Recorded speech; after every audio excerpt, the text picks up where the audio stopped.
Hello YouTube, Chthonius here. I know, it's a bit of an odd appearance for me. It's a lovely, beautiful, warm day out there. The sky is clear, the sky is blue, the sun is shining. I'm wearing a shoe. I just thought I'd make that rhyme for some reason. So I've actually got my curtains open. I mean, it's a lovely day, so I've still got to be indoors. But I've got the curtains open for once, the windows open, and that's why I'm wearing sunglasses, because my eyes are quite bad in the bright light. And the hat for the overall effect.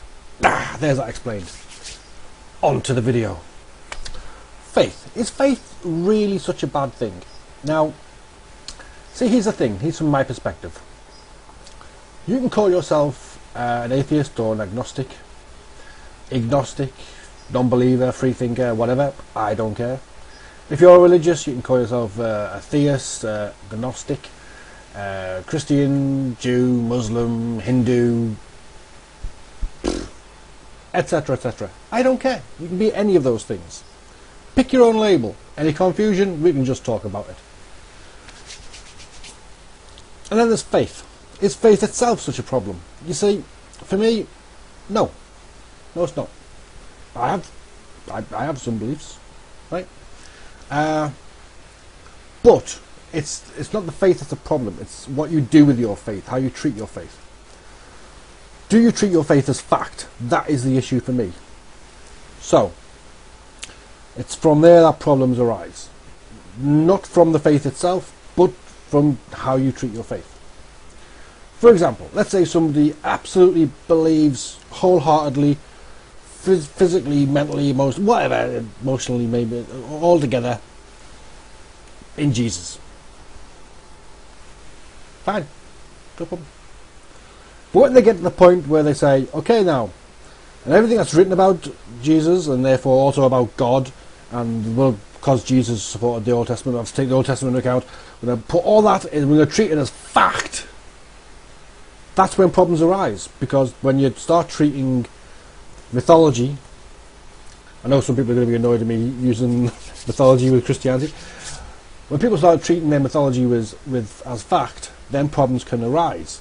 That's when somebody who might be generally socially liberal goes from being an accepting type person to deciding sodomites must be oppressed, or worse. Or might decide that people of other religions should have less rights. Or people in same-sex relationships should have less rights. Or people of different nationalities should be put in gas chambers. I know that's a weird example. I'm sure it'll fit in somehow. But okay, the big one. You believe in your religion so much, and it's such a fact. You take it as fact. Therefore, it has to be taught in a science room. Yeah. This doesn't come from necessarily the faith, because moderate people can have faith and they're fine with everyone.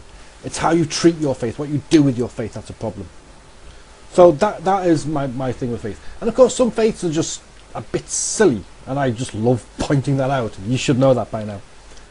No, I have some faiths. Okay? I am emotionally pagan, intellectually atheist. So, I mean, I might be biased in everything I've just said, because although I have beliefs, I don't treat them as fact. So, yeah, but this is me, this is what I do, this is my channel, and that's what I'm saying. Okay? Glad we're all on board there. Right, so, emotionally I'm a pagan, and there's some things I believe in, right? But I don't posit them as fact. I mean, on an intellectual level, I might not believe in them. At an intellectual level, I can find reasons why they're completely weird.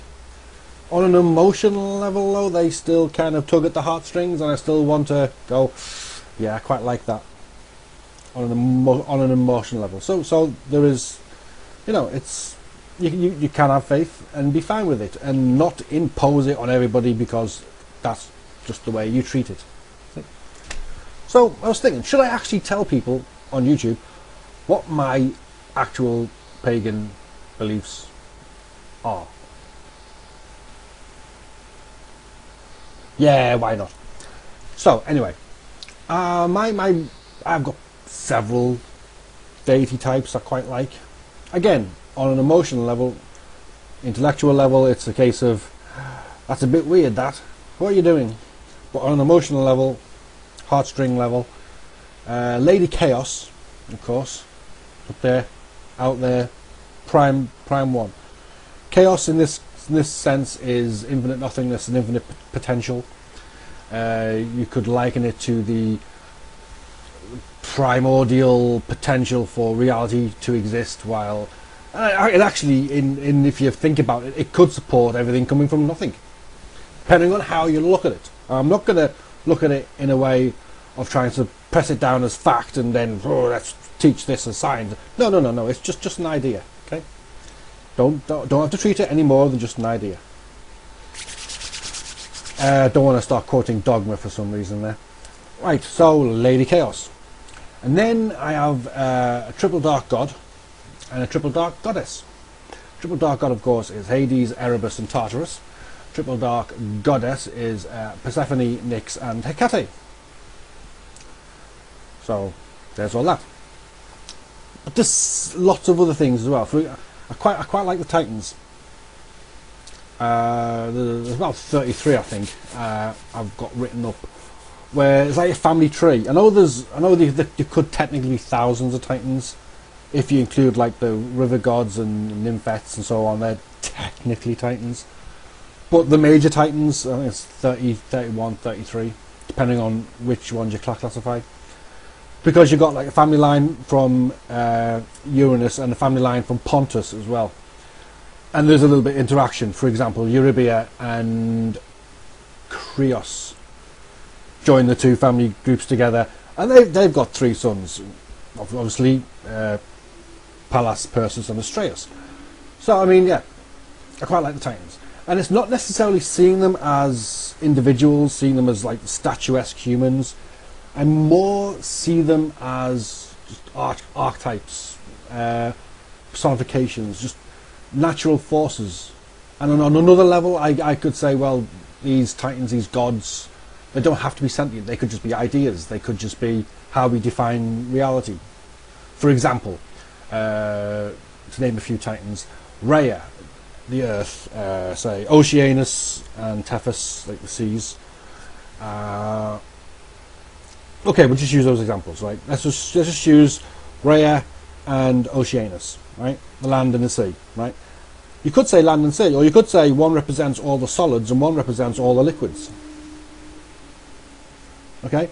And there doesn't have to be any more than that. So, I mean, it's up to any individual on that level to say, well, are these sentient? Do they have objectives? Does perhaps maybe all the solids in all the universes, if there is multiple universes, if that is one thing, that would be therefore infinite, and it might have a sentience beyond the level we can understand. Or it might just be all the solids and that's all. There's no sentience involved, shit just happens. But yeah, I quite like the Titans, because they represent reality. There you go. And yeah, so and there are various other ones. For example, the Moirai, which is obviously Clotho, Lachesis and Atropos, the 3 fates. Moirai, it's a good word. Apparently I saw this bit where the 3 of them combined are the goddess Moira. Not just a Scottish name, but I'm not sure how true that is. That could have been made up quite recently. I'm not sure on that one. But I like the idea. So, I mean, I do have some things emotionally I quite believe in. On an intellectual level, I'm like, that's all a bit weird, isn't it? Get me some science.